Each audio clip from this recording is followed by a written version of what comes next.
একদিন মুশরিকরা বলল, হে আল্লাহর রসুল, আমাদের তো সব এক একজন ওসিলা রয়েছে। ইহুদিরা বলল, আমরা ওজায়ারকে আল্লাহর বেটা মনে করি, তার মাধ্যমে আল্লাহর বংশধারা নির্ধারণ করি। নাসারারা বলল, আমাদের তো আর তিনজন আছে, ঈসা আছে, ঈসার মা আছে, আল্লাহ আছে, তো আপনার আল্লাহর বংশ কি? তখন এই সূরাটা নাজিল হয়, হে মুহাম্মদ তুমি বলে দাও, বলল হু আল্লাহ আহাদ, তিনি আল্লাহ, তিনি এক। আল্লাহ সামাদ, আল্লাহ যিনি অমুখাপেক্ষী। লাম ইয়ালিদ ওয়ালাম ইউলাদ, তিনি কাউকে জন্ম দেন না, তিনি কারো থেকে জন্মিত নন। ওয়ালাম ইয়াকুল্লাহু কুফুয়ান আহাদ, এবং তার সমতুল্য কেউ নাই। রাসূলুল্লাহ সাল্লাল্লাহু আলাইহি সাল্লাম ছুটে এলেন সাহাবাদের মাঝখানে, বললেন, আমি তোমাদেরকে কোরআনের 1/3 সূরা, এই সূরাটি পড়ে উনি ঘরে চলে গেলেন। সাহাবা কেরাম বলা শুরু করলো, এর কি, এ কি 1/3 হলো? যে অল্প একটু কয়টা কথা, তবে এই কথা কটি আসমান থেকে এসেছে, কারণ আমরা তো আরবি ভাষী, এই শব্দগুলো আমরা কখনো এসব ক্ষেত্রে ব্যবহার করি না, এটা নিঃসন্দেহে আসমানি খবর। পরে আল্লাহ রসুল আবার এলেন, তারা জিজ্ঞেস করলেন, উত্তরে তিনি বললেন, দেখো, ওয়াল্লাযী নাফসু বিয়াদিহি ইন্নাহা লা তা'দিলু সুলুসাল কুরআন, রাওয়াহু তিরমিজি। যার হাতে আমার প্রাণ, তার কসম করে বলছি, সূরা ইখলাস কোরআনের 1/3 নেকির সমান। আপনারা পাঠ করলেন না? কোরআনের 1/3 পাঠ করার নেকি আল্লাহর ইচ্ছায় পেয়ে গেলেন, আলহামদুলিল্লাহ। এর মধ্যে ইমাম কুরতুবী ব্যাখ্যা দিচ্ছেন, অনেক বিদ্বান বলেছেন যে এই সূরার মধ্যে দুটো এমন শব্দ আছে যা পুরা কোরআনে কোথাও নাই। কুল হুয়াল্লাহু আহাদ, আল্লাহর সঙ্গে আহাদ বলা হয়েছে। আহাদ এই মাজমাউ সিফাতুল জালাল, সমস্ত পরাক্রমের সমষ্টি। আল্লাহর পাশেই আহাদ, আহাদ এই শব্দটি কোরআনে কোথাও নেই। এরপরেই বলা হচ্ছে আল্লাহ সামাদ, তিনি অমুখাপেক্ষী। এই সামাদ শব্দটি কোরআনে কোথাও নেই। সামাদটা কি? আল মুস্তাগনি আন কুল্লি আহাদিন কুল্লুহুম মুহতাজ ইলাইহি, সবাই তার দিকে মুখাপেক্ষী, কিন্তু হুয়া লা ইয়াহতাজু ইলা আহাদ, তিনি কারো মুখাপেক্ষী নন। এই কথাটি অর্থাৎ সামাদ এই শব্দটি কোরআনের কোথাও পাবেন না। ঠিক একইভাবে আহাদ শব্দটি কোরআনের কোথাও পাবেন না। এজন্য আরবরা তো ভাষা বুঝে, ওয়াহেদ, সানি, সালেস, ওয়াহেদ যদি আল্লাহ এখানে বলতেন, তাহলে ওয়াহেদের পরেরটা দ্বিতীয় থাকতো, 1, 2, 3 আছে না এরকম, কিন্তু আহাদের কোনো দ্বিতীয় নাই। আরবরা ভাষা বোঝে বলেই বলছিল, এই ভাষা কোশ্চিনকাল মোহাম্মদের নিজস্ব ভাষা নয়, এটা সম্পূর্ণ আল্লাহর পক্ষ থেকে এসেছে। সুবহানাল্লাহ। কোরআন যে অদ্বিতীয়, যালিকাল কিতাবু লা রাইবা ফীহি, আমরা এমনি বলি নাকি? কোরআনের একটা শব্দ, বাক্য, নোক্তা চেঞ্জ আপনি করতে পারবেন না, করলেই কিন্তু অর্থ পাল্টে যাবে। আহাদ অর্থ এক, ওয়াহেদ অর্থ এক, কিন্তু ওয়াহেদ না বলে আল্লাহ আহাদ কেন বললেন? এই জন্য যে ওয়াহেদেরও সানি আছে, তার দ্বিতীয় আছে, তৃতীয় আছে, চতুর্থ আছে, কিন্তু আহাদের কোনো সানি নেই। এরপরেই বলা হচ্ছে লাম ইয়ালিদ ওয়া লাম ইউলাদ, তিনি কাউকে জন্ম দেন না, তিনি কারো থেকে জন্মিত নন। পিতা মাতা ছাড়া তো কোনো সন্তানের জন্ম হয় না। যেমন আল্লাহ পাক অন্যত্র ব্যাখ্যা দিচ্ছেন, হুয়াল আউয়াল ওয়াল আখির ওয়াল যাহির ওয়াল বাতিন ওয়া হুয়া বিকুল্লি শাইইন আলিম। তিনি আদি, তিনি অন্ত, তিনি প্রকাশ্য, তিনি গোপন, তিনি সকল বিষয়ে অবগত। সূরা হাদীদ মাদানী 3 আয়াত। অন্যত্র আল্লাহ বলছেন বাদিউস সামাওয়াতি ওয়াল আরদ ওয়া ইযা ক্বাযা আমরান ফাইন্নামা ইয়াকুলু লাহু কুন ফায়াকুন। সূরা বাকারা 117 আয়াত। তিনি সকল অর্থাৎ নভমণ্ডল ও ভূমণ্ডল অনস্তিত্ব থেকে অস্তিত্বে এনেছেন। যখন তিনি বলেন কোনো কিছু করার ইচ্ছা করেন, সিদ্ধান্ত নেন, শুধু বলেন কোন ফায়াকুন, হও, অতঃপর হয়ে যায়। এই যে মহাবিশ্ব, এই সৃষ্টি জগৎ চলছে নিজস্ব গতিতে সুশৃঙ্খলভাবে। যদি তার কোনো শরীক থাকতো তাহলে সুশৃঙ্খলভাবে চলতে পারত না কোনো কিছুই।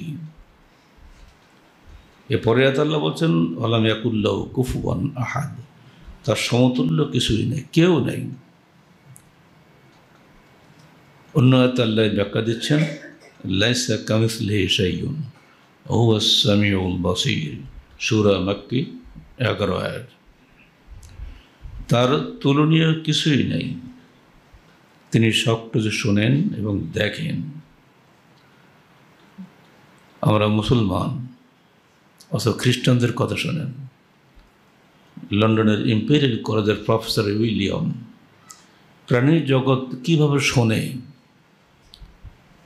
এটার উপরে উনি গবেষণা করেছেন, খুব নামকরা গবেষক। গবেষণা ডুবে গিয়ে হঠাৎ করে তিনি বলে উঠলেন, he who planted ears has he not hear? যিনি কান সৃষ্টি করেছেন তিনি নিজেকে শুনতে পান না? গবেষক যারা, চিন্তাশীল যারা, তারাই আল্লাহকে খুব সহজে চিনতে পারে। ছোট্ট একটা মশা আপনি হাত ইউজ করার আগেই ও পালিয়ে যায়। ওটুকু দেহের মধ্যে আল্লাহ নাক, কান, চোখ, পেট সব কিছু আল্লাহ সেট করে দিয়েছেন। আরও তো করোনা ভাইরাস, একটা সূচের মাথা যে সরু, ওইখানে 1 লক্ষ করোনা থাকলেও টের পাবেন না। তাহলে সেগুলো কত সূক্ষ্ম, অথচ সেগুলোর এত শক্তি, যদি আপনার দেহে ঢুকে পড়ে আপনি শেষ। কালকে আমরা শুনলাম আমাদের সুদূর বরগুনা জেলার শিক্ষা ও সংস্কৃতি বিষয়ক সম্পাদকের মাত্র 48 বছর বয়স, তার স্ত্রী ঢাকা মেডিকেলে চিকিৎসারত। তিনি গিয়েছেন স্ত্রীর সেবা করার জন্য, যাওয়ার পরপরই ওখানেই তার মৃত্যু হয়ে গেছে। লাশ আসতেছে, আমাকে ফোন করলো। ও কি জানতো যে আমি যাচ্ছি মৃত্যুর জন্য? ইযা কাযা আমরান ফাইন্নামা ইয়াকুলু লাহু কুন ফায়াকুন। আল্লাহ যখন সিদ্ধান্ত নেবেন শুধু বলবেন হ, বাস হয়ে যাবে। আপনার কোনো চিকিৎসা, কোনো কিছুই কাজে লাগবে না, সব পড়ে থাকবে। আর এজন্য বলা হয়েছে ওয়ালাম ইয়াকুল লাহু কুফুয়ান আহাদ, আল্লাহর কোনো সমতুল্য কেউ নাই। একজন অমুসলিম আল্লাহকে চিনল এই কানের উপরে গবেষণা করতে গিয়ে। আমাদের তো কান বড় বড় দেখা যাচ্ছে, কিন্তু ওরা ছোট্ট ছোট্ট, ওরা কী করে শোনে? এইটা গবেষণা করতে গিয়ে তিনি মুসলমান হয়ে যাচ্ছেন।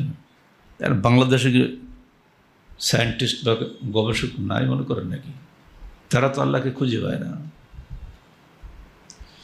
আল্লাহ বলছেন লা তুদরিকুল আবসার ওয়া হুয়া ইউদরিকুল আবসার ওয়া হুয়াল লাতীফুল খাবীর। আনআম 103 আয়াত। কোনো চোখ তাকে দেখতে পাবে না, তিনি সকল চোখকে দেখতে পাবেন। আপনারা বা আমরা চোখটা কোন কাজে ব্যয় করছি না করছি আল্লাহ সবই দেখছেন। তিনি অদৃশ্য থাকবেন, তিনি লতিফ ও খাবীর, অতীব ও সূক্ষ্ম, অথচ সব কিছু খবর রাখেন। এটা নিয়ে নাস্তিকরা অনেক কথা বলে, কিন্তু না, শুনে দেখেন লর্ড টেনিসন খুব নাম করা ব্যক্তি, যারা জ্ঞানী লোক তার টেনিসনকে চেনেন এমন লোক খুঁজে পাওয়া যাবে না। তিনি রাতের আকাশে নক্ষত্ররাজির চেহারা দেখছেন আর ভাবছেন এই বিচিত্র সৌন্দর্যের সমারোহ দিনের বেলা তো দেখা যায় না, রাতের এই চমৎকার দৃশ্য এ কী করে হলো? এক পর্যায়ে তিনি বলে উঠলেন, হাউ মারভালাস আর দাই ওয়ার্কস, হে মহান প্রতিপালক, তোমার কাজ কতই না আশ্চর্যজনক, বান্দার ব্রেনে ঢুকছে না এগুলো। রাতের বেলায় আকাশটা কি সুন্দর, দিনের বেলায় কিছুই খুঁজে পাওয়া যায় না। এগুলো কোথায় গেল, কোথায়? সবই আছে, কিন্তু আপনার চোখের অন্তরালে। আর আছে একজনের চোখের সামনে, তিনি আল্লাহ, যিনি সকল চক্ষুকে দেখেন, কিন্তু কোনো চক্ষু তাকে দেখতে পায় না। নিজের দেহের মধ্যে আত্মা আছে। কোনো বৈজ্ঞানিক কি বলতে পেরেছে যে আমি আমার নিজের আত্মাকে দেখেছি? আমরা কি কখনো বলতে পারবো? অথচ ওই আত্মাটা যখনই চলে যাবে তখনই আপনি শেষ। যেটা আগে যে ঘটনাটা বললাম, ও আসবে কার হুকুমে, যাবে কার হুকুমে। পৃথিবীতে কেউ তার হুকুমদাতা নেই। ও আসবে আল্লাহর হুকুমে, যাবে আল্লাহর হুকুমে, কারো কিছু করার নেই। আর এই কারণে আল্লাহ পাক বলছে, ইন্নাস সামআ ওয়াল বাসারা ওয়াল ফুআদা কুল্লু উলাইকা কানা আনহু মাসউলা। সূরা বনী ইসরাঈল 36 আয়াত। শুনে রেখো বান্দা, তোমার কান, তোমার চোখ, তোমার হৃদয়, প্রতিটি বিষয়ে পৃথক পৃথকভাবে কিয়ামতের মাঠে তোমার জিজ্ঞাসা করা হবে। চোখ দিয়ে, তুমি কান দিয়ে কি শুনেছিলে, চোখ দিয়ে কি দেখেছিলে, আর হৃদয়ের মধ্যে কি কল্পনা করেছিলে। তবে হ্যাঁ, উম্মতে মুহাম্মাদের জন্য এটার মাপ আছে। হৃদয়ের মধ্যে যদি পাপ কল্পনাও করেন, যতক্ষণ ওটা বাস্তবায়ন না করবেন ততক্ষণ আপনি মাপ, বাস্তবায়ন করলে আপনি শেষ। অর্থাৎ প্রতিটি ব্যাপারেই আপনি জিজ্ঞাসিত হবেন। আমাদেরকে মনে রাখতে হবে যে আল্লাহ আছেন অদৃশ্যে, কিন্তু আমরা সব রয়েছি তার সামনে। নভমণ্ডল ভূমণ্ডল সবই চলছে এক আল্লাহর হুকুমে। এটাই হলো স্বভাব ধর্ম। তারই একক পরিকল্পনা সৃষ্ট এবং একক ব্যবস্থাপনায় সব কিছু পরিচালিত। এই বিশ্বাসটাকেই বলা হয় তৌহিদ দর্শন। দৃশ্যমান ও অদৃশ্য জগৎ সবই চলছে তার একক সুশৃঙ্খল বিধান মতে। সাগরের স্রোত চলছে, আকাশে বায়ুর প্রবাহ চলছে, সূর্য উঠছে ডুবছে, চন্দ্রের আলোক কি চমৎকার। প্রচণ্ড দুপুরে আমরা এখন বসে আছি টিনের নিচে, বিকালে আবার আস্তে আস্তে ঠান্ডা হয়ে যাবে, আবার মাগরিবের সময় সূর্য ডুবে যাবে, সমস্ত পৃথিবী আবার অন্ধকারে হারিয়ে যাবে। এটা যে নিয়ম, এই সর্বত্র একই নিয়মেই চলছে। চিকিৎসা জগৎ, জীববিজ্ঞান, সৌরবিজ্ঞান, সবটাই আপনি দেখবেন শৃঙ্খলা। কোন জমানায় 200 বছর আগে এলো হ্যানিম্যান যে চিকিৎসা দিয়ে গেছেন যে পেটের সমস্ত সমস্যা পুরুষদের 75% নাকসেই সারবে, আর মেয়েদের 5 টিলায় সারবে। নারী এবং পুরুষের যে দেহ যে তৈরি করার ব্যবস্থাপনা, এটা উনি বুঝতেন এবং তিনি সেই সময় আল্লাহ পাক তার মাধ্যমে গবেষণা করিয়ে পৃথিবীবাসীকে জানিয়ে দিয়েছেন। আল্লাহ পাক হাদিসে তার রসুলের মাধ্যমে আল্লাহ পাক আমাদেরকে জানিয়ে দিচ্ছেন, আমি এমন কোনো রোগ দুনিয়ায় পাঠাইনি যার ঔষধ পাঠাইনি। এই ঔষধ খুঁজে নেওয়ার দায়িত্ব তোমাদের, আমি সব দিয়ে দিয়েছি। 2017 সালে আমরা একবার গেছিলাম খুব সুন্দরবন সফরে। সেখানে আমাদের যারা গাইড, আমাদের লঞ্চের, সে বলে, স্যার এখানে এই বছরই একজন ওয়েস্টার্ন সায়েন্টিস্ট এসেছিলেন, তিনি নামার পর আর হাঁটতে পারছেন না। আমরা যে রাস্তাতে হাঁটছি সাগরের কূলে যাওয়ার জন্য, হাঁটেন না। আমি তো গাইড, আমি তো ভাই হাঁটেন, সামনে হাঁটবো কী করে? প্রতিটি ঘাসে পাতায় সব জায়গায় বিজ্ঞান ভরা। এই বৈজ্ঞানিক পাতাগুলো, গাছগুলো আমি পা দিয়ে মারিয়ে যাব, কি সম্ভব? চিন্তা করেন। তিনি কিন্তু মুসলিম নন, কিন্তু তার মধ্যে সুন্দরবনের যে এত চিকিৎসা বিজ্ঞান লুকিয়ে আছে, উনি হতভম্ব হয়ে গেছেন। ওদের দেশে তো এসব নাই। যারা সৌদি আরবে বা মধ্যপ্রাচ্যের মরুভূমি জগতে বাস করে তারা তো এই নিয়ামত পাবে না। বাংলাদেশ পৃথিবীতে একটা নিয়ামতের টুকরা। এটা কচু গাছ যদি আপনার থাকে বাড়িতে, বুনু কচু যা শুয়োরে খায়, এর একটা পাতায় 3টা সিভিট হয়। কিন্তু কচু শাক রান্না আপনি খাবেন না, আপনি খাবেন বহু টাকা ব্যয় করে গোশ কিনবেন, অথচ এই কচুর পাতায় আপনার স্বাস্থ্যের জন্য যথেষ্ট, কিছুই লাগে না। আল্লাহ পাক এত নিয়ামত বাংলার জমিনে দিয়েছেন, এই জন্য বিদেশিরা যারা একবার বাংলাদেশে এসেছে কেউ আর ফিরে যায়নি। মোগল, পাঠান, আফগান, ইংরেজ যারা এই দেশে এসেছে কেউ গেছে, অত সহজে কেউ যায়নি। তো বাংলার জমিন আল্লাহর নিয়ামতে ভরা। তিনি হাঁটছেন না, বলছেন আমি কী করে হাঁটবো, যেখানে ফাঁকা দেখছে একটু মাটি সেখানে পা দেয়, কোনো ঘাসের উপরে বা কোনো পাতার উপরে পা দেয় না। জ্ঞানী লোকদের এই যে বিজ্ঞান চিন্তা, এগুলো আল্লাহ পাক সবাইকে দেন না, অথচ এগুলো আমাদের করতেই হবে শৃঙ্খলার জন্য। আপনি একটা ঔষধ সমস্ত রোগীর ক্ষেত্রে চলে, একটা ঔষধ যদি রোগীর ক্ষেত্রে লক্ষণ ভেদে না চলতো তাহলে পৃথিবীর শৃঙ্খলা বিনষ্ট হতো। প্রত্যেক মানুষের জন্য পৃথক পৃথক ঔষধ তৈরি করা সম্ভব। অ্যালোপ্যাথি ডাক্তার হন, হোমিও হন, যিনি হন না কেন, তারা দেখছেন যন্ত্রপাতি দিয়ে সেট করে বলছেন আপনার ব্লাডে এখন এইটা সমস্যা আছে, অথবা এটা এই ওষুধ দিতে হবে। আর হোমিওপ্যাথিক হলরা ওরা এখানে নাড়ি টেপে, বায়ু বাদ আছে না 3টা, নাড়ি টিপে 3 আঙুলতে বুঝতে পারে যে এখন আপনার মধ্যে ব্লাড প্রেশার আছে না বা ব্লাড লো আছে, বুঝতে পারে। ওরা তাই হিসাব করে ওষুধ দেয়। প্রত্যেকটার ঔষধ যদি প্রত্যেকটা ব্যক্তির পৃথক হতো তাহলে পৃথিবীর শৃঙ্খলা ধ্বংস হয়ে যেত না। যে ডাক্তারই হোক, ওষুধ কিন্তু লক্ষণ ভেদে তিনি দেবেন। আর তো আপনি ব্লাড টেস্ট করে দেন, আর আপনি এমনি টেস্ট, আলফেট টেস্ট করে দেন, যেভাবে হোক পৃথিবীর জীববিজ্ঞান বা চিকিৎসা শাস্ত্র সব কিছু চলছে একটা সুশৃঙ্খল বিধানের মাধ্যমে। যদি মানুষের জৈব বিধান এক নিয়মের না হইতো তাহলে কোশ্চিনকালেও পৃথিবী, অন্তত চিকিৎসা বিজ্ঞান তো অচল হয়ে যেত।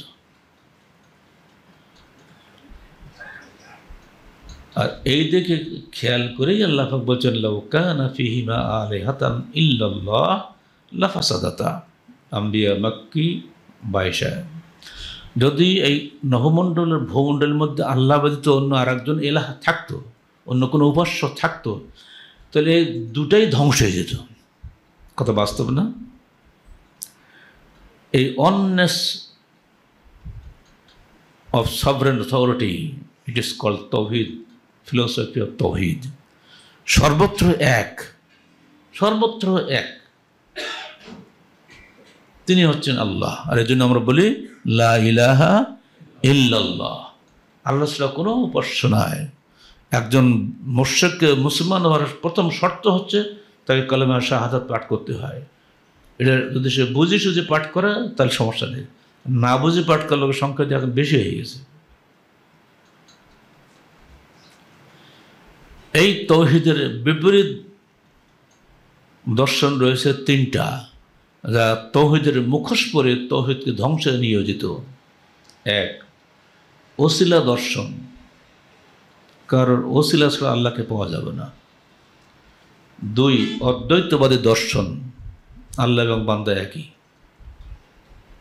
3, ধর্মনিরপেক্ষ দর্শন, সেকুলারিজম। এই 3টাই তাগুতি দর্শন, 3টাই শয়তানি দর্শন, কোনোটাই কোনো মুসলমান গ্রহণ করতে পারে না। ওসিলা দর্শন কি? যখন রাসূলুল্লাহ সাল্লাল্লাহু আলাইহি সাল্লাম মক্কায় মানুষের কাছে শোনালেন তাওহীদ ইবাদতের কথা, ওমা খালাকতুল জিন্না ওয়াল ইনসা ইল্লা লিয়াবুদুন মা উরিদু মিনকুম রিজকাও মা উরিদু আন ইউতিমুন। আমি সৃষ্টি করেছি জিন এবং ইনসানকে সির্ফ আমার ইবাদতের জন্য, অর্থাৎ তৌহিদের ইবাদত। হে আরবরা, তোমরা যে মূর্তি পূজা করছো, তোমরাও তো আল্লাহকে মানো। তোমাদের নাম আবদুল্লাহ, আব্দুল মুত্তালিব, এসব তো আল্লাহ রসুলের দাদা চাচারিত, সবাই তো আল্লাহকে বিশ্বাস করে, মানে। এরপরে তোরা মূর্তি পূজা করো কেন? তারা বলল, মা না'বুদুহুম ইল্লা লিয়ুকাররিবুনা ইলাল্লাহি যুলফা, সূরা জুমার ৩ আয়াত। হে মুহাম্মদ, আমরা তো ওদের ইবাদত করি না, আমরা এই জন্য ওদের কাছে যাই, ওদেরকে সম্মান করি, এই জন্য যে ওরা আমাদেরকে আল্লাহর নৈকট্যে নিয়ে যাবে। লিয়ুকাররিবুনা ইলাল্লাহি যুলফা, ওরা আমাদের আল্লাহর নিকটে নিয়ে যাবে। আমরা পাপি তাপি মানুষ, অন্যায় অত্যাচার করি, সুদ ঘুষ খেয়েই বেড়াই, আমাদের দোয়া তো আল্লাহ কবুল করবে না। বিশেষ সাধু মানুষ, এই সাধু লোকদের ওসিলায় আমরা আল্লাহর নৈকট্য হাসিল করতে চাই। তো আল্লাহ রসুল বলছেন, সাধু মানুষটাও কই, ওটা তো মূর্তি। তাহলে সামনে রাখলে ওই মানুষটার কথা মনে আসে, সেজন্য আমরা মূর্তি বানিয়েছি। আসলে মূর্তি তো আসল নয়। এত বোঝানোর পরও তারা বোঝে নাই, তারা ওসিলা নিয়েই ব্যস্ত, আসলটা হারিয়ে গেল।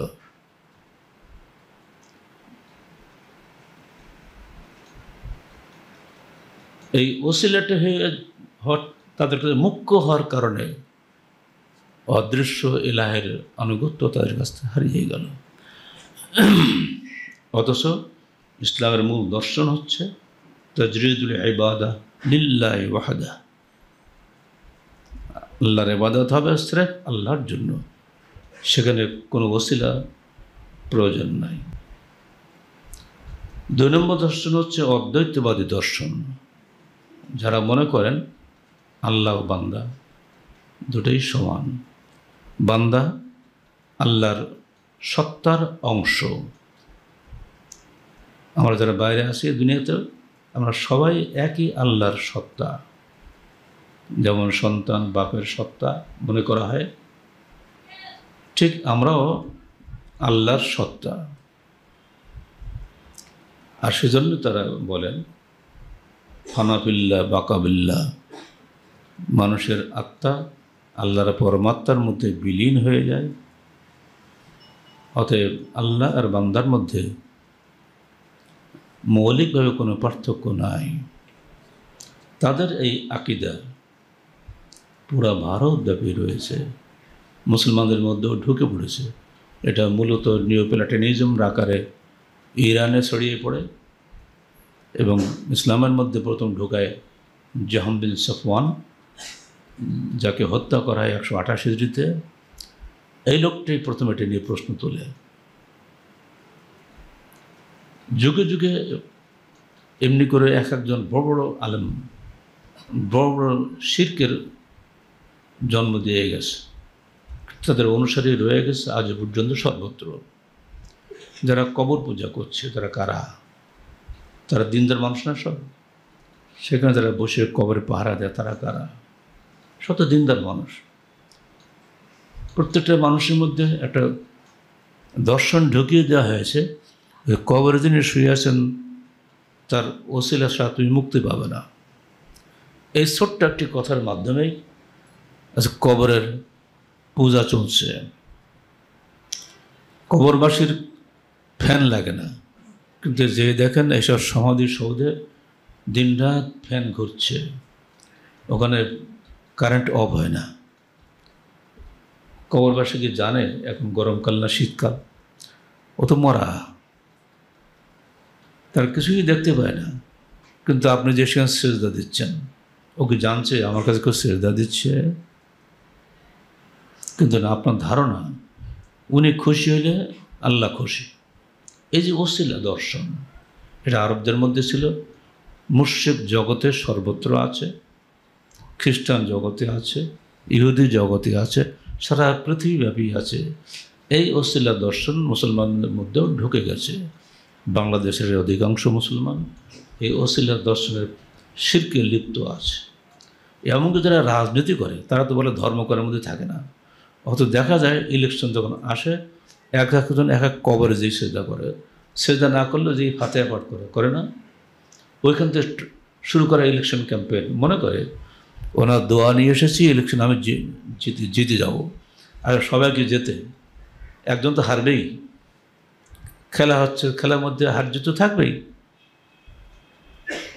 সাকিব আল হাসান কাল হেরে গেল, তা তো হারার কথা না, সে ফার্স্ট বোলার, কিন্তু হেরে গেল। এমনকি লিটল মাস্টার বলে পরিচিত, কী বলে ওটাকে, ভারতের কী বলে একটা নাম, কি সচিন টেন্ডুলকার ঢাকায় আসলো একেবারে 0 রানে আউট। এ কি কল্পনা করা যায় নাকি? যে বিশ্বের সেরা অলরাউন্ডার ঢাকায় আসলে 1ম রানে আউট।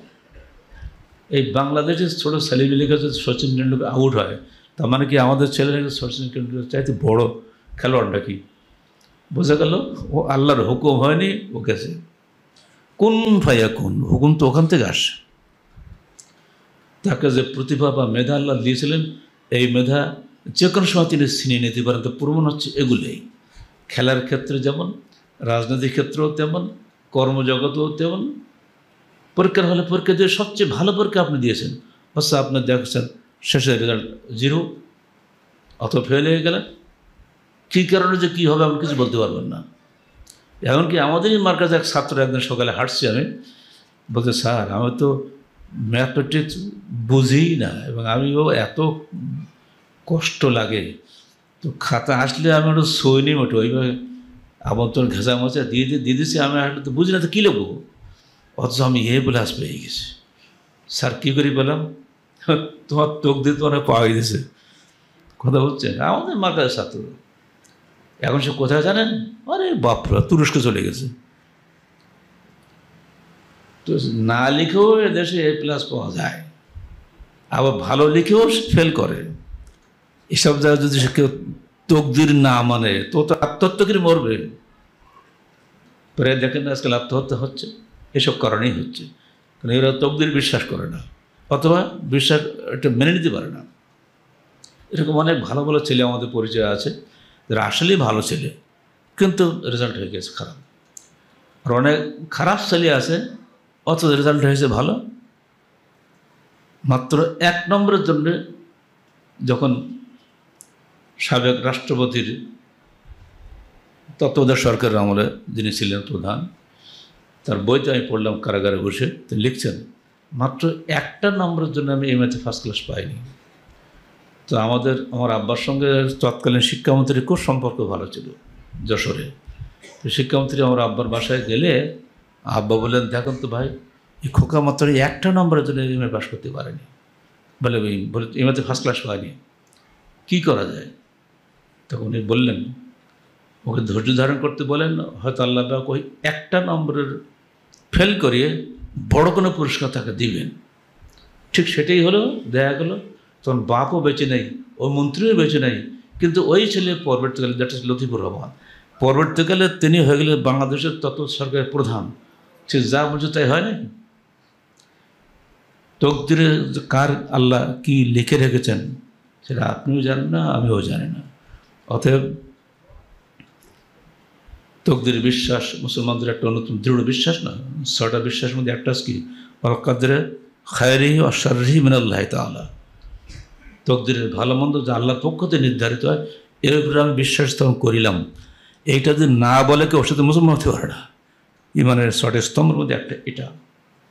তকদিরের বিশ্বাস যারা করে না, তারা আত্মহত্যা করে, সোজা কথা বলছি, তারা বাঁচার তখন পথ নেই। এই ওসিলা দর্শন মানুষকে ধ্বংস করা দর্শন, তৌহিদকে ধ্বংস করা দর্শন। কোনো ওসিলায় ঠকবেন না, নিজের আমলের উপরে আপনার বিচার হবে। নেক আমল করলে আল্লাহর কাছে আপনি যথাযথ পুরস্কার পাবেন, বান্দা আপনাকে পুরস্কার দেয়নি। আপনি দেখছেন যে সারা জীবন একজন ব্যক্তি ভালো কাজ করে গেল, অথচ মানুষ তাকে বদনাম করে, দুনিয়ায় সে নির্যাতিত হলো, জেল খাটলো, আর লোকরা বলে এত রটছে, যা রটে তার কিছু না কিছু তো ঘটেই। লোকটা সারা জীবন বদনাম হলো, পত্র পত্রিকায় কত বাজে কথা লিখলো তার নামে। তাহলে এই লোকটার সান্ত্বনার উপায় কি? তিনি জানান যে আমি তো নিষ্পাপ, এ ব্যাপারে আমি নির্দোষ সম্পূর্ণ। তার সান্ত্বনা একটাই, অবশ্যই আল্লাহ পাক কোশ্চেন করল মানুষের সামান্যতম নেকি নষ্ট করেন না। ومن يعمل مثقال ذرة خيرا يره ومن يعمل مثقال ذرة شرا يره। আমরা বলি না পুরা, এক জাররা পরিমাণ নেকি যদি আপনি করে যান, পৃথিবীর লোক স্বীকার করুক বা না করুক, আল্লাহ কাছে আপনি তার পূর্ণ জাযা পুরস্কার আপনি পেয়ে যাবেন। আর একটা অন্যায় যদি আপনি করেন, গোপনে কেউ টের পায়নি, কিন্তু আপনার প্রশংসা সারা দেশ, কিন্তু আল্লাহ চোখ এড়ায়নি। কিয়ামতের মাঠে অবশ্যই আপনাকে তো শাস্তি ভোগ করতেই হবে, আপনার কোনো উপায় নাই। এই সান্ত্বনাই হলো মুসলমানদের ইমানের সবচেয়ে বড় সান্ত্বনা। তাজরিদুল ইত্তিবা লির রাসূল ওয়াহদা, ইত্তিবা করবেন সির্ফ আল্লাহর জন্য। বিশ্বাস রাখতে হবে আল্লাহর উপরে এবং ইত্তিবা করবেন আল্লাহ রসুলের উপরে। দু জায়গাটাই লা শারিক, আল্লাহ রসুলের ইত্তিবার সঙ্গে কোনো শরিক নেই এবং আল্লাহর আনুগত্যের সঙ্গে কোনো শরিক নেই। এখানে শরিক করলে আপনি শেষ।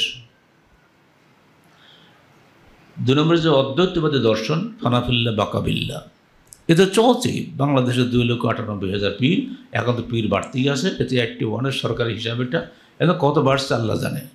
আর পীরের তো কোনো ব্যাপার না। কাল পত্রিকা দেখলেন না, এক যে হঠাৎ করে 16টা কবর বেরিয়ে গেছে, দেখলেন না কাল পত্রিকায়? কুমিল্লে 16টা কবর, রাতারাতি কবর। এরকম যে কত কবর বাংলাদেশে আসার হিসাব নিকাশ নেই। ঠিক এক সময় মক্কার আশেপাশে যত মক্কায় কবরে কবরে ভরা ছিল, এক এক সাহাবির নামে এক এক কবর। সাহাবি মরিচে কোথাও তার ঠিক ঠিকা নেই, একটু ঢিপে দিলেই তো কবর হয়ে গেল। আর চালু করে দিতে হবে, চালু করে দিতে পারলে চলবে। এইসব ধরনের গল্প তো বহু আছে বাংলাদেশে। ঢেলা পীর, তেনা পীর, উল্টা পীর, কত পীর যে বাংলাদেশে আছে হিসাব নিকাশ নেই।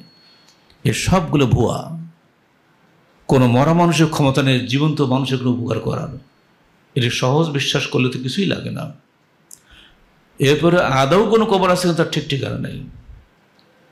আমি আপনাদের কোনো আগে আগে বলেছিলাম, বায়েজিদ বোস্তামি উনি ইরানের মানুষ, বিস্তাম শহরে তার হায়াত, জন্ম এবং মৃত্যু। কোশ্চিন কালেও তিনি চট্টগ্রামে আসেন নেই, কিন্তু বাংলাদেশের মানুষ সারা জীবন বায়েজিদ বোস্তামির পূজা করছে। আমার তো গাড়ি উল্টে দিচ্ছিল টাকা না নিলে। তখন এই 3 চাকার গাড়ি প্রথম বাংলাদেশে চালু হয়েছে, আমি আমার ভাগ নিয়েছিলাম গাড়িতে। ওরা টাকা চাচ্ছে, সামনে দড়ি লম্বা করে দিচ্ছে, টাকা না যেতে দেবে না। আর কী হবে? তো ওই যে পুকুরে দেখছেন না কুমির, ওই বাবাকে খুশি করতে হবে। কিন্তু বাবা তো খায়, খেতে পারে, বোঝে কিছু, কোনো যুক্তি শুনতে চায় না, দেবেন কিনা বলেন, নাহলে পেছন থেকে উঁচা হচ্ছে, মানে গাড়ির সামনের চাকা উঁচু হলে আর পেছনের 2 চাকা কোনো কাজে লাগে। এই পূজা চলছে, অথচ আমরা জানি ওটা ভুয়া, কিন্তু ভুয়াটাই দেশে সত্য হয়ে গেছে। এমনি করে যে অসংখ্য কবর বাংলা জমিনে আছে, এগুলো কে সরাবে? মনে রাখবেন, বিশ্বাস রাখবেন, যুক্তি যে আপনার নিজের বাপ মরে গেছে, তিনি আপনার কণ্ঠ শুনলে বুঝতে পারত, আপনার চেহারা দেখলে চিনতে পারত। অথচ বাপের কবরের কাছে কোনো ছেলেকে ডাকে, হে আব্বা আমাকে দে, বাবা খাজা দে, দিলা দে বলে। অথচ একটা মরা পীর, সে জীবনে আপনার দেখেনি। সেখানে যে আপনি কান্নাকাটি করছেন, তিনি জানেন আপনার বাড়ি নওদাপাড়ায়, উত্তরপাড়ায় গিয়ে দক্ষিণপাড়া সবই জানে আমি কোন বাপের সন্তান। কে বোঝাবে? এমনকি এই রাষ্ট্রের যারা ঢাকায় যান, সামনে একটা মাজার পড়ে না, কী বলে ওটাকে, বিড়াল দহ, আল্লাহ যেন কখনো বিড়াল টিড়াল ছিল কিনা ওখানে। বাস ওখানে থামবেই, আর বাসের জানলা দিয়ে টাকা পড়বেই, টাকা কুড়ানোর যথেষ্ট লোক আছে সেখানে। শিরকের আড্ডাখানা সর্বত্র, এগুলো সব এরা ওসিলা পূজারী। আর এদের মধ্যে আরও নিকৃষ্ট হলো তারাই যারা আল্লাহ এবং বান্দাকে সমান মনে করে। এরা অদ্বৈতবাদী দর্শন, এটা মূলত ভারত থেকে এসেছে, ইরান থেকে এসেছে, ভারত ঘুরে বাংলাদেশে ঢুকেছে, এটা হলো সুফি দর্শন, আমরা যাদেরকে সুফি সাহেব বলি না, এই সুফিরা হলো এর মূল হোতা। এরা মনে করে আমরা দিল সহ সাফ, এখানে আল্লাহর এই কী বলে এই কলবে আল্লাহ নাজিল হয়। মান্না গুঞ্জমদার জমিন আসমা লেকে গুঞ্জমদার কুলুবি মোমেন, এটা তাদের কবিতা আছে। আল্লাহর স্থান আসমান জমিনে কোথাও হয় না, মোমিনের কলবে হয়। কলব সাফ তো দুনিয়া সাফ, অতএব কলব ঠিক করে সব ঠিক হয়ে যাবে। আর কলব সাফ করার মেশিন ওনাদের কাছে আছে, ওখানে গেলে আপনি হু হু করে জিকির করবেন। ডানে বামে করে মোট 6টা লতিফা আছে। 6টা লতিফা দিয়ে যখন দিলের মধ্যে আল্লাহু আল্লাহ জারি হয়ে যাবে, বাস আপনি জান্নাতে চলে গেলেন। এইভাবে তাদের ধোঁকা দিয়ে অসংখ্য মানুষকে এরা অদ্বৈতবাদী বানিয়েছে। এটা পরিষ্কার একটা ধোঁকা, এদের ধোঁকায় পড়বেন না। নাম দিচ্ছে যে সুফি। এরপর আসছে যে ধর্মনিরপেক্ষ দর্শন। এটা বললে তো আপনারা বলবেন যে পুলিশ আছে কিনা ঠিক নেই, স্যারকে আজকে ধরো। এটা বাংলাদেশে চলছে একেবারে পিলার অফ 4, 4টে স্তম্ভের একটা স্তম্ভ হচ্ছে ধর্মনিরপেক্ষতা, সেকুলারিজম, তাই না? সারা ওয়ার্ল্ডে চলছে এটা, খালি এখানে না। এর হচ্ছে ফসলুদ্দিন আর দৌলা, রাষ্ট্রীয় ক্ষমতা থেকে ইসলামকে হটাও, দিনের এক ভাগে আপনি মান্য করেন আর এক ভাগ বাদ দেন। এই যে আমরা আসছি জুমার সালাতে, কেন? পরকালীন মুক্তির স্বার্থে, আর তো কোনো উদ্দেশ্য নাই। এবার আপনি যখন এমপি হবেন, পার্লামেন্টে যাবেন, তখন কী হবে? ওখানে আল্লাহ নেই, ওখানে কোরআনও পড়বে, ত্রিপিটকও পড়বে, আরও সব কী সব মেলা ধর্ম আছে না, সবাই পড়বে। অর্থাৎ ওখানে কোরআনও যা, ত্রিপিটকও তাই, বেদও তাই, হবে না। পড়লেন বটে, কিন্তু আমল টাকার নিজস্ব বিধান চলবে, ওখানে আল্লাহ বিধান চলবে না। আল্লাহ বলছেন আপা হুকমুল জাহিলিয়াতে গুণ, ওরা কি আল্লাহর বিধান বাদ দিয়ে জাহিলিয়াতের বিধান কামনা করে? পৃথিবীর সর্বত্র মানুষের নিজস্ব বিধান চলছে, অথচ আল্লাহকে বলা যায় প্রায় সবাই স্বীকার করে। স্বীকৃতি যথেষ্ট নয়, মান্য করাটাই প্রধান বিষয়। আল্লাহকে মানবেন যেমন মসজিদে, তেমনি মানবেন পার্লামেন্টে। ইসলামের অর্থনৈতিক দর্শন, রাজনৈতিক দর্শন, সবটার বিষয়ে আমাদের পৃথক পৃথক বই আছে। এক কথায় সার্বিক জীবনে আল্লাহর আনুগত্য করাকেই বলা হয় তৌহিদে ইবাদতের দর্শন। ওয়া খালাকুল জিন্না ওয়াল ইনসা ইল্লা লিয়াবুদুন। আমি মানুষকে সৃষ্টি করেছি, জিনকে সৃষ্টি করে খালি আমার ইবাদত করার জন্য। জিনেরা করেনি, ওদেরকে আমার পৃথিবীতে হটিয়ে দিয়েছি, সেখানে মানব জাতিকে বসিয়েছি। তোমরাও যদি ওরকম শুরু করে দাও, তোমাদেরকে হটিয়ে দেবো। আল্লাহ বলছেন বাসনা ফি কুল্লি উম্মাতিন রাসূলান আন ইবুদুল্লাহ ওয়াজতানিবুত তাগুত, সূরা নাহল মাক্কি 36 আয়াত। আমরা প্রত্যেক জাতির কাছে রসুল পাঠিয়েছি, একটাই মাত্র দাওয়াত দিয়ে তোমরা আল্লাহর ইবাদত করো এবং তাগুত থেকে বিরত হও। তাগুত কি? আর তাগুত ইয়াতাহকামুর রাজুল ইলা মা আসল কিতাব ওয়া সুন্নাহ মিনাল বাতিল। কোরআন এবং সুন্নাহ বাদ দিয়ে যা কিছু আছে সবই তাগুত। তাগুতের 1 নম্বর ব্যাখ্যা হলো শয়তান, তার সঙ্গে মূর্তি, মৃত পূজা, যা কিছু কোরআন ও সুন্নাহর সার্বভৌম অধিকারকে অস্বীকার করে আপনি যাকেই সামনে ধরবেন, ওটাই একটা তাগুত। এই মৌলিক বিশ্বাসটা যদি সামনে রাখতে পারেন, তাহলে ইনশাআল্লাহ তৌহিদ